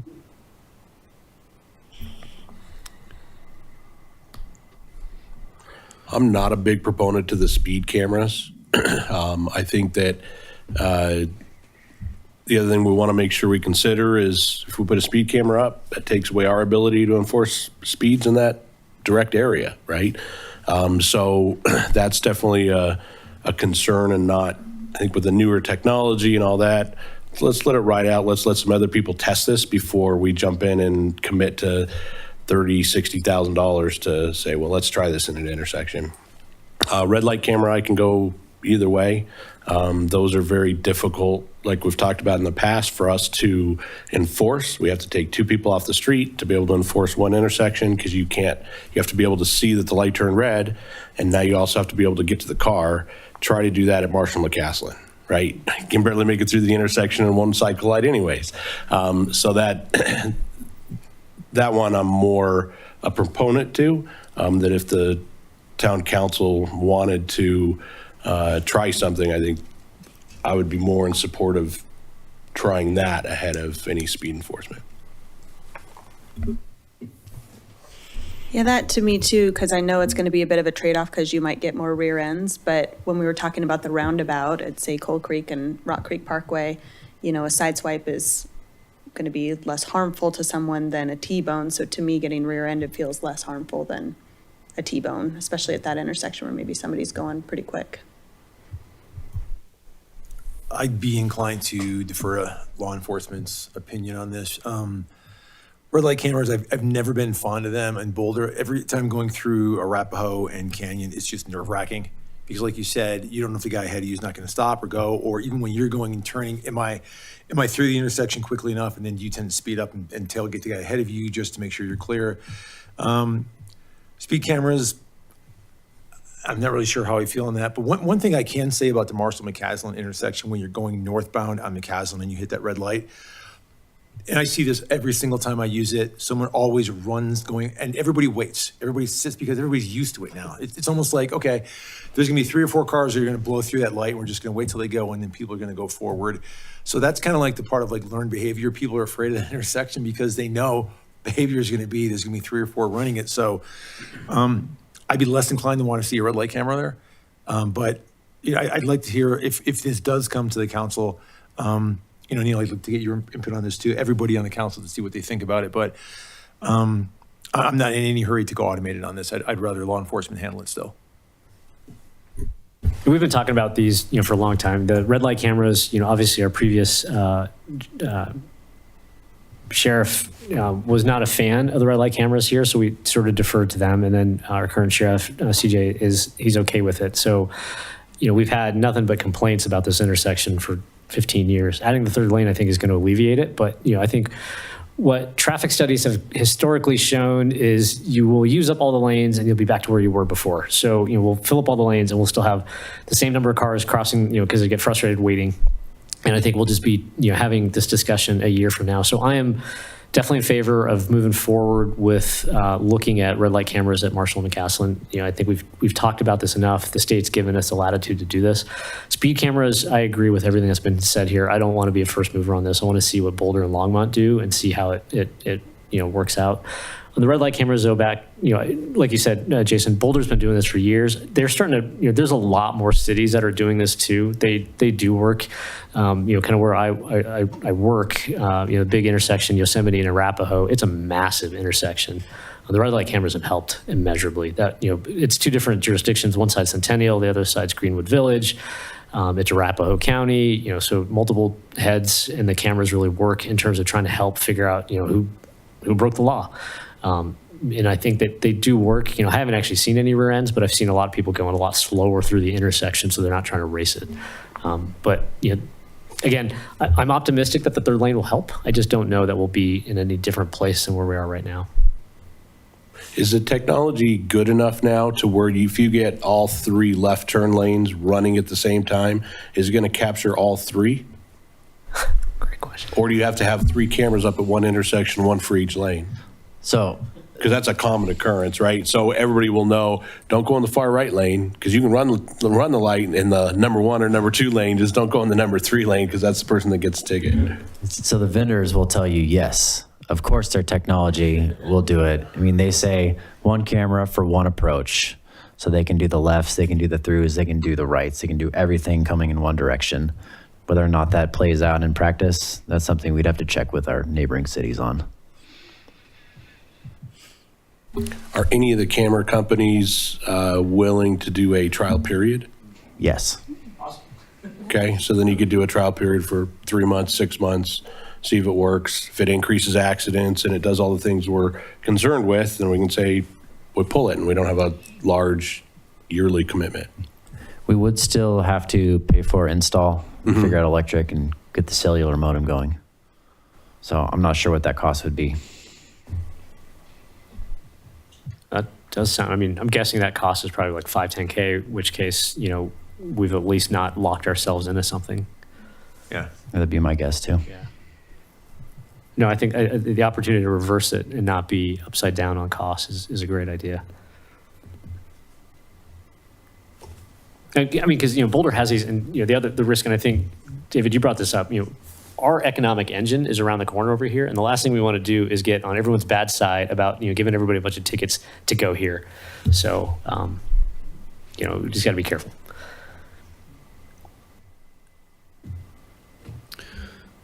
Yeah, this has been a good discussion. So we have a couple of questions to answer, so we'll get that data for you all, and we'll answer those. I'll probably send you an email update, but at a minimum, we'll add it to the next agenda too, for more discussion. Thank you. So that's our set agenda. If there's anything else that you all would like to discuss, we can do that now. The one afterthought I have, we're talking about Sycamore, getting redone and all that. Why are we keeping the speed limit at 30 there, and why not drop it down to 25? It's more of a residential road. You've got a lot of pedestrian crossings. You've got a lot of commercial crossings. Why not take the step at the same time and drop it to 25? Just a thought. We can definitely drop it down. What we have found is it doesn't change speeds. It does allow you to enforce better, which would be the addition, but we likely wouldn't see a reduction in speeds unless we start strict enforcement. But that's something we could easily change from 30 to 25. Occasionally you see a sheriff's vehicle parked along Sycamore. I'm sure that discourages people from speeding along it. Is the TSC, are all 3 of y'all open to changing that speed from 30 to 25? Yeah, I think so. I don't see any drawback to doing it. Yeah, I think it actually makes sense with what we want that street to be used for. Okay, we'll make that change as part of the project. I think, remind me if I'm wrong, but I thought in some cases we had to take it to the board for adopting a new speed limit. I looked at that previously when we changed downtown. I didn't see anything in our ordinance that required council approval. Perfect. So when we changed downtown, we just did it. So I think we can do that. Great. Yeah.